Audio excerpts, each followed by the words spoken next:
Assalamu alaikum students. Once again I welcome you all to our Islamic session. In the last session we have completed Unit 8 Chapter 1 Belief in the Unseen. Today we will begin with a new lesson, Unit A Chapter number 2 Learning about Allah. Our objective of today's lesson is to have a detailed study about our great creator, Allah subhanahu wa ta'ala. Let's get started.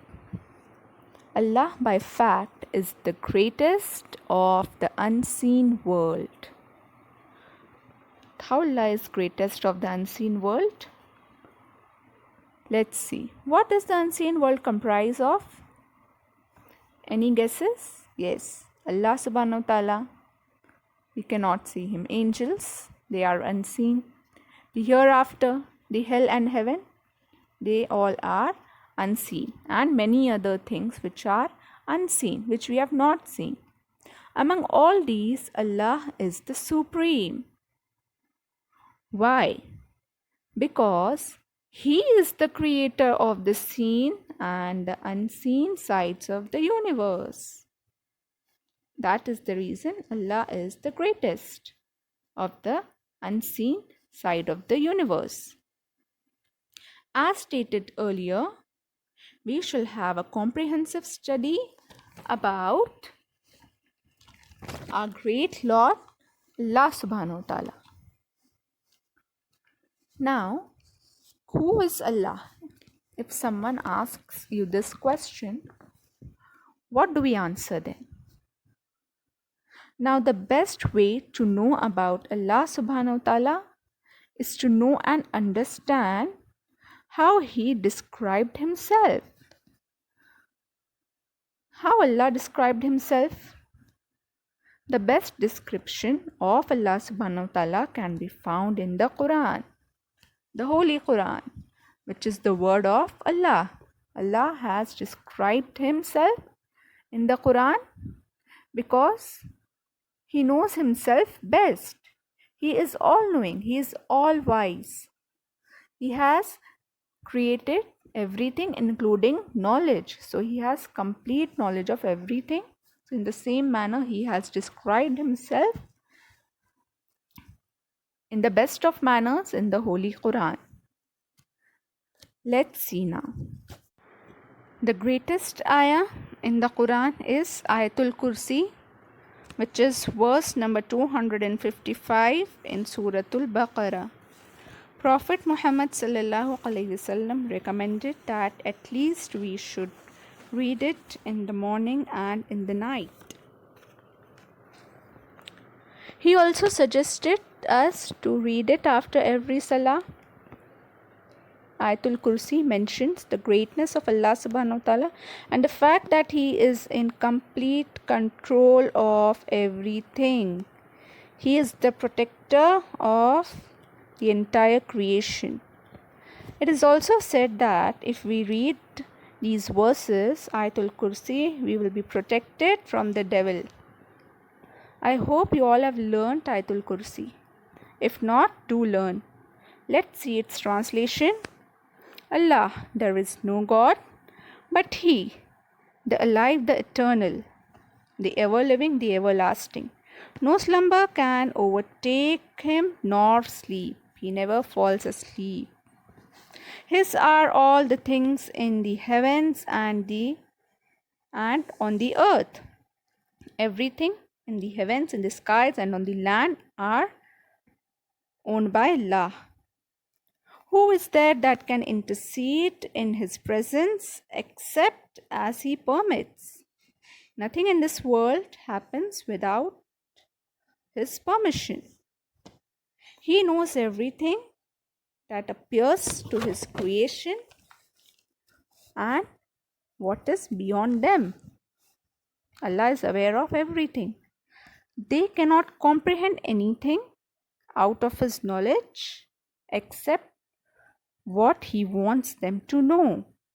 His throne extends the heavens and the earth. and He feels no fatigue in guarding and preserving them, for He is the Most High and Great. So, Ayatul Kursi is one of the best description of Allah subhanahu wa ta'ala. In this ayah, Allah presented the following facts about Himself. His name is Allah. Indeed, all of us know.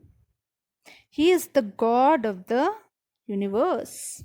Allah is the creator, the only Lord of the entire universe.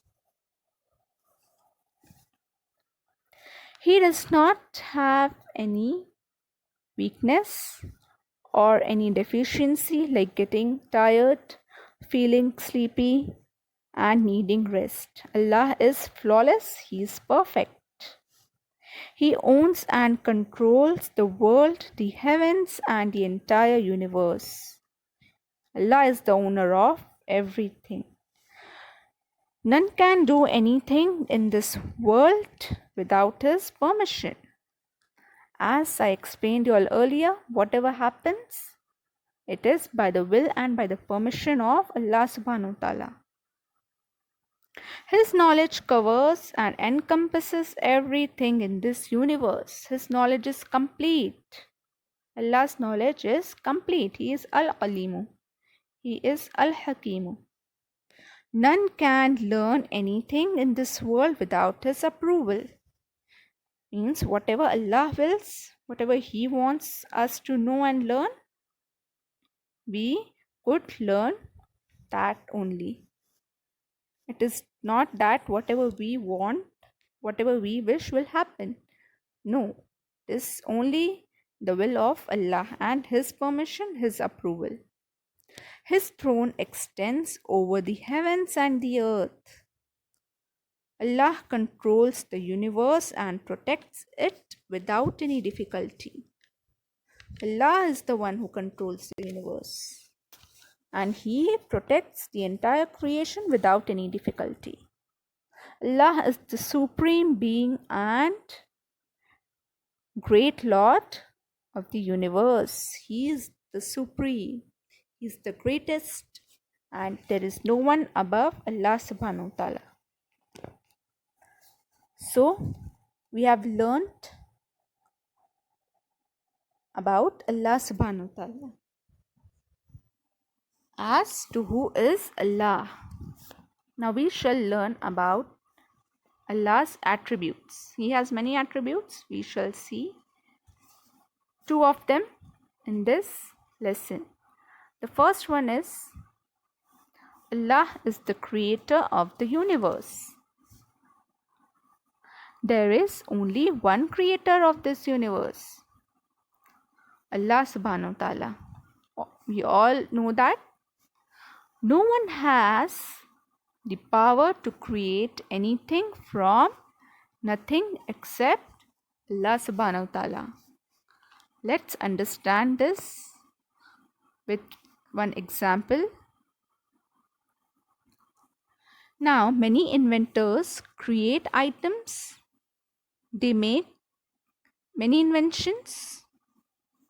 How their inventions are different from Allah's creation. Now, they create or make items from substances, from things, from forces that Allah subhanahu wa ta'ala has already created. They just rearrange them, they merely readjust them, they redistribute and shift those items, those things that are already created by Allah subhanahu wa ta'ala. For example, a carpenter wants to make furniture. What will he do? He will use wood. Where does this wood come from? It comes from the trees. And who has created the trees? Of course, Allah subhanahu wa ta'ala. So there is no one in this world who can create something or who can create anything from nothingness, from nothing. Only Allah subhanahu wa ta'ala creates things from absolute nothingness. Only He can create, only He has the power to create, not we human beings. As we are so happy when we listen to the new inventions that are taking place, what they are not creating anything on their own. They are inventing things from the things that Allah subhanahu wa ta'ala has already created. They are just readjusting them, they are just organizing them. Clear? Now Allah says in Suratul Araf, surely your Lord is Allah, who created the heaven and the earth in 6 days. Then He mourned the throne. He covers the days with the night, which follows it in a fast manner. And He created the sun and the moon and the stars. They all follow His orders. Surely His is all the power to create and command. Blessed is Allah, the Lord of the world. Means so beautifully Allah subhanahu wa ta'ala has explained His different creations in this ayah. The beautiful ayah leads us to the following conclusions. What do we understand from this ayah? Let's see. Allah created the heaven and the earth in 6 days. How many days? 6 days. Allah is in the heavens on His throne, and He reaches everywhere with power and blessings. Allah reaches everywhere doesn't mean He goes everywhere. No. He is in the heavens on His throne, but He is all seeing, all hearing. He can see everything. He is aware of everyone, everything in this universe. He controls night and day. Who controls? Allah subhanahu wa ta'ala controls. Night, then day, and again it is followed by a night, then again day. Without ceasing, without any gap, this cycle is going on and on. So who controls this? Only Allah. Allah subhanahu wa ta'ala created the sun, the moon and the stars. Allah controls all the affairs of the world. Everything. Whatever is going on in your life, in my life, everything is controlled by Allah subhanahu wa ta'ala. We have no control upon our lives as what situation is going on in the world. Everywhere lockdown, many people dying every day and night. So all this, what do you think? What do you understand by this? That it is Allah only who controls everything. We humans have no control. Allah is full of blessings. He is the only Lord of all the world, of the entire universe, the only Lord, the one who created the heavens, the earth, the skies, the land, and everything. Now, in this context, Allah created the universe. Let's read a short rhyme, a beautiful rhyme.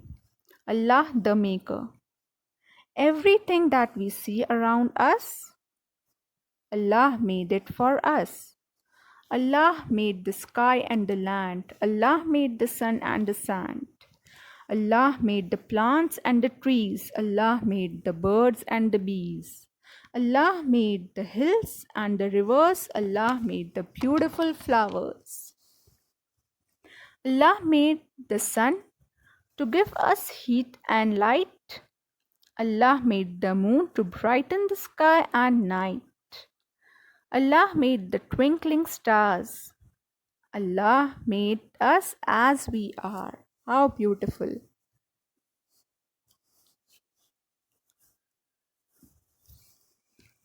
Now, the next attribute of Allah subhanahu wa ta'ala is that Allah is the creator of mankind.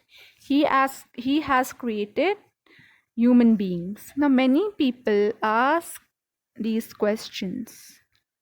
Where did we come from? Who created us? They even ask about the maker of the entire human race. Where did this human race come from?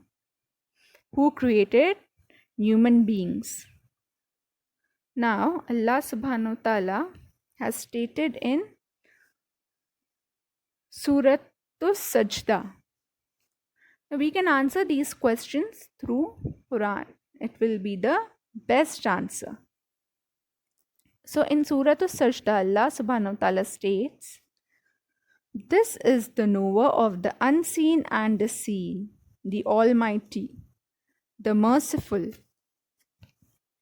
who perfected everything that He has created." Means Allah subhanahu wa ta'ala is the knower of the seen and the unseen, and He has created everything in the best of its form, in its most perfect manner.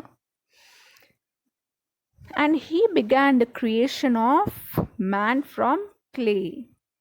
How did He create human beings? How did He begin to create human beings? From clay. Then in Suratul Nisa, Allah subhanahu wa ta'ala states, "O people, fear your Lord, who created you from a single person, Adam, and created his mate of the same kind, and spread from these two, men and women. And fear Allah, by whom you ask your rights from others. And be careful of the ties of your relationships. Surely Allah ever watches over you." So here Allah subhanahu wa ta'ala is saying that He has created we human beings from a single person. And who's that? Adam alayhi salam. And then He created Hawa alayhi salam from Adam alayhi salam, his mate. And then the entire human race came from them, came from these two, Adam and Eve.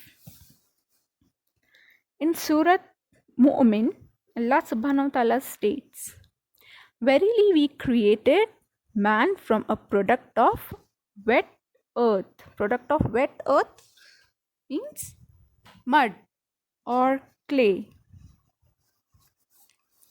"Then placed him as a drop in a safe and fixed place, the womb of the mother. Then we made the drop a clot of blood. Then we made the clot a chewed lump, like of flesh. Then we made in the lump of flesh bones. Then we clothed the bones with flesh. Then we caused it to grow into another creation. As blessed is Allah, the best of the creators." Indeed. So nicely Allah subhanahu wa ta'ala has explained the different stages of human development in this ayah. Thousands and thousands of years ago. Incredible. And now these scientists have discovered the different stages of human development.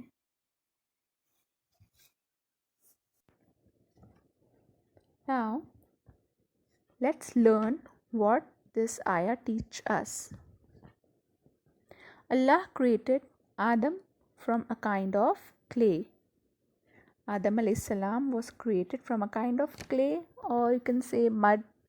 Clay is nothing but mixture of water and mud. Adam alayhi salam was the first human being created by Allah subhanahu wa ta'ala. Then Allah created the first female human being from Adam. Adam or Adam alayhi salam, both are right. Prophet Muhammad sallallahu alaihi wasallam said she was created from Adam's rib. Rib, it's a bone. Ancient books give her the name Eve or Hawa in Arabic. Hawa alayhi salam or Eve, the first female human being who was created from Adam alayhi salam's rib. Now all human beings are the descendants of Adam and Eve. As we have learnt in the earlier ayah also, Allah subhanahu wa ta'ala stated that all the human beings, men and women, they were spread from these two. And many scholars call Adam as the father of all humans. Every human being starts as a drop in the womb of a female. Then this drop becomes a clot of blood.